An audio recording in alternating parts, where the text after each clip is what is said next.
Diaper, आपको यह देखना होगा कि इस शनिवार को बिटकॉइन की कीमत क्या हो रही है, क्योंकि यह सप्ताहांत की शुरुआत है और जैसा कि हमने कल एक मंदी की मासिक कैंडल क्लोज और इक्विटी मार्केट पर चर्चा की थी, अगले सप्ताह में जाने के लिए बहुत अच्छा नहीं लग रहा है। लेकिन डीएक्सी को प्रमुख प्रतिरोध का सामना करना पड़ा है। हमने इक्विटी मार्केट में अभी तक डीएक्सी चेक के साथ कोई प्रतिक्रिया नहीं देखी है। कोने के चारों ओर अमेरिकी डॉलर की ताकत के लिए यह प्रलय का दिन प्रमुख मासिक प्रतिरोध समय के नीचे बंद हो गया, ताकि नीचे की ओर अपना काम किया जा सके। चैनल हम कह सकते हैं कि हम डीएक्सी के शुरुआती संकेतों को देखना शुरू कर रहे हैं जो संभावित रूप से टॉपिंग आउट कर रहे हैं। क्या यह बिटकॉइन के लिए एक उत्प्रेरक भी हो सकता है जो शायद इसका अंतिम भी देख सकता है? इस सप्ताह के अंत में डिमांड जोन का परीक्षण करने के लिए 18,000 अमेरिकी डॉलर से नीचे धकेलें। मुझे लगता है कि ये सभी चीजें ऐसी संभावनाएं हैं जो मेज पर हैं। इस सप्ताह के अंत में यही कारण है कि यह जानना बेहद जरूरी है कि इस सप्ताह हमें तत्काल अल्पकालिक समर्थन और प्रतिरोध स्तरों की निगरानी कैसे करनी है। आइए सीधे चार्ट स्नाइपर्स में गोता लगाएं और इस बारे में बात करें, क्योंकि इस सप्ताह के अंत में यह केवल एक दिन है, फिर भी एक मौका है कि हम बिटकॉइन के लिए यहाँ कुछ अस्थिरता देख सकते हैं। और बस ध्यान दें कि ऐसा कैसे होता है। अब तक हम इस अत्यंत महत्वपूर्ण प्रतिरोध स्तर से नीचे डेरा डाले हुए हैं। हमारी दैनिक मोमबत्ती ने आज 19 को इस पर टक किया है।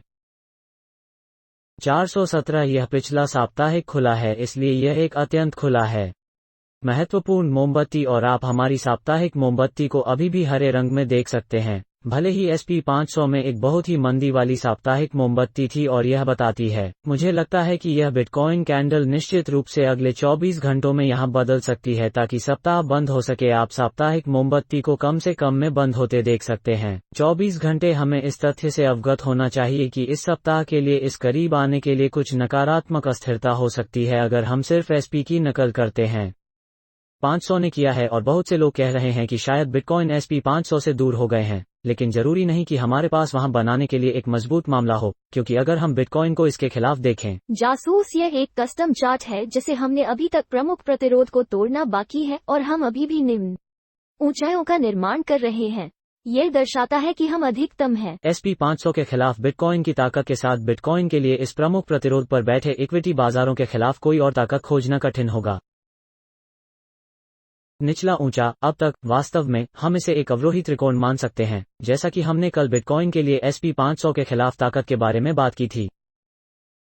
आइए इस बारे में बात करते हैं कि बिटकॉइन के लिए अभी 19,417 क्या महत्वपूर्ण है। जैसा कि आप लोग जानते हैं कि मीडिया के अल्पकालिक मूल्य कार्रवाई में वास्तव में महत्वपूर्ण है। हम 4 घंटे की मोमबत्तियां प्राप्त करना शुरू कर रहे हैं इस स्तर से नीचे, और इसलिए यदि हम इस सप्ताह के अंत में नकारात्मक पक्ष की ओर एक कदम देखते हैं, 17,204 वो है जो मैं देख रहा हूं। हमने अभी तक बिटकॉइन के लिए नए वार्षिक चढ़ाव नहीं बनाए हैं। SP 500 ने पहले ही नए वार्षिक चढ़ाव बनाए हैं। क्या यह सप्ताहांत हो सकता है जिसे हम देखते हैं? डिमांड जोन का यहां 18,000 से नीचे परीक्षण किया गया है। जैसा कि मैंने इस वीडियो की शुरुआत से बात की थी, 17,204 अब बड़े भालू 13 के लिए मेरी उम्मीद होगी। 970 एक प्रमुख समर्थन स्तर है, लेकिन मुझे अभी भी इस दरवाजे के खुलने की उम्मीद नहीं है, क्योंकि SP 500 अभी भी अपने समेकन क्षेत्र के भीतर है, जो कि B 500 हो सकता है अभी भी किसी भी समय।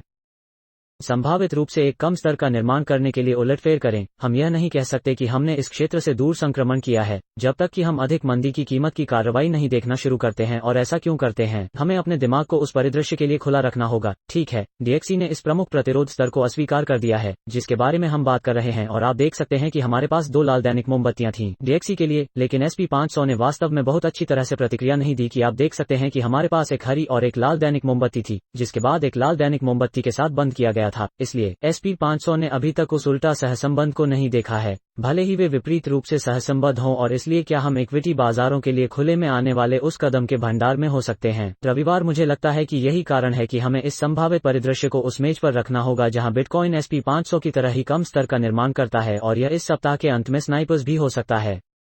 आइए इथेरियम को वास्तव में जल्दी से देखें और फिर हम आगे बढ़ेंगे। अगर बिटकॉइन 17,204 तक नीचे आ जाए, इथेरियम सभी तरह से नीचे जा सकता है।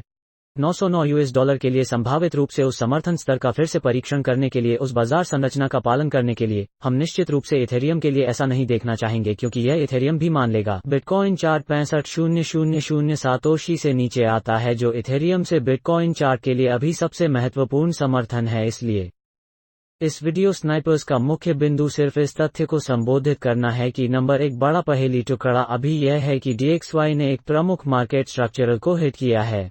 प्रतिरोध स्तर, जिसका अर्थ है कि अगर हम DXY देखना जारी रखते हैं तो अगले कुछ हफ्तों में कुछ शांति हो सकती है।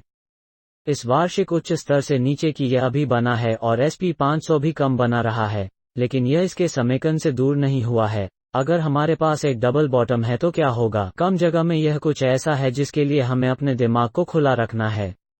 बिटकॉइन ने अभी तक उस बाजार संरचना के साथ SP 500 का पालन नहीं किया है, लेकिन यह स्पष्ट रूप से परिभाषित है कि बिटकॉइन फिर से जासूसी चार्ट अपने प्रतिरोध स्तर की ओर वापस बढ़ रहा है, लेकिन वहां अभी बहुत अधिक जगह नहीं है और इसलिए बिटकॉइन को अभी एक अल्टीमेटम में निचोड़ा जा रहा है। यही वजह है कि यह सप्ताहांत बेहद महत्वपूर्ण है।